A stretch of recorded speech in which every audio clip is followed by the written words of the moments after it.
Hi! Welcome to our channel. ఈరోజు మనం review చేయబోయే మూవీ 'స్టోలెన్'. ఓటీటీలో డైరెక్ట్ రిలీజ్ అయిన మూవీ ఇది. స్టోరీలోకి వెళ్తే, రైల్వే స్టేషన్‌లో ఒకావిడ సడన్‌గా నిద్రలేచి చూసుకుంటే, తన పాప తన పక్కన ఉండదు. అప్పుడే అక్కడ దిగిన ఒక పర్సన్ చేతిలో ఆ పాప మంకీ క్యాప్ ఉంటుంది. సో, అతనే పాపని తీసుకెళ్ళాడని అతన్ని పట్టుకుని గొడవ చేస్తుంది. అప్పుడే ఆ పర్సన్‌ని పిక్ చేసుకోడానికొస్తాడు వాళ్ళ బ్రదర్. అసలా పాప ఎవరు? ఆవిడ ఎవరు? ఈ పర్సన్ అండ్ వాళ్ళ బ్రదర్ ఆ సిచ్యువేషన్‌లో ఎలా ఇరుక్కుంటారు? ఇంతకీ లాస్ట్‌కి ఏమవుతుంది అనేదే స్టోరీ. పాజిటివ్స్‌లోకి వెళ్తే, ఈ మధ్య కాలంలో చూసిన బెస్ట్ సర్వైవల్ థ్రిల్లర్ ఇది.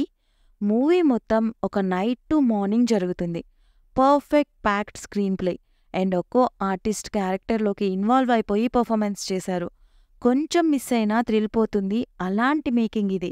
And cinematography, music, sound design, makeup ఇలా ప్రతి క్రాఫ్ట్ సూపర్ అని చెప్పాలి. స్పెషల్లీ స్లోగా స్టార్ట్ అయ్యి క్లైమాక్స్ చేరేసరికి వేరే లెవెల్లో ఉంటుంది.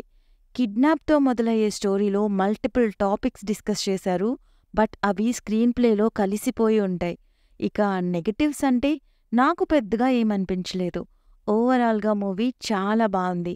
థ్రిల్లర్ అండ్ సర్వైవల్ డ్రామా ఇష్టపడే వాళ్ళకి బాగా నచ్చుతుంది. అడల్ట్ కంటెంట్ ఉంది. పిల్లలతో చూడొద్దు. ఈ మూవీ అమెజాన్ ప్రైమ్‌లో స్ట్రీమ్ అవుతుంది. రివ్యూ నచ్చితే please like, share and subscribe. Thank you.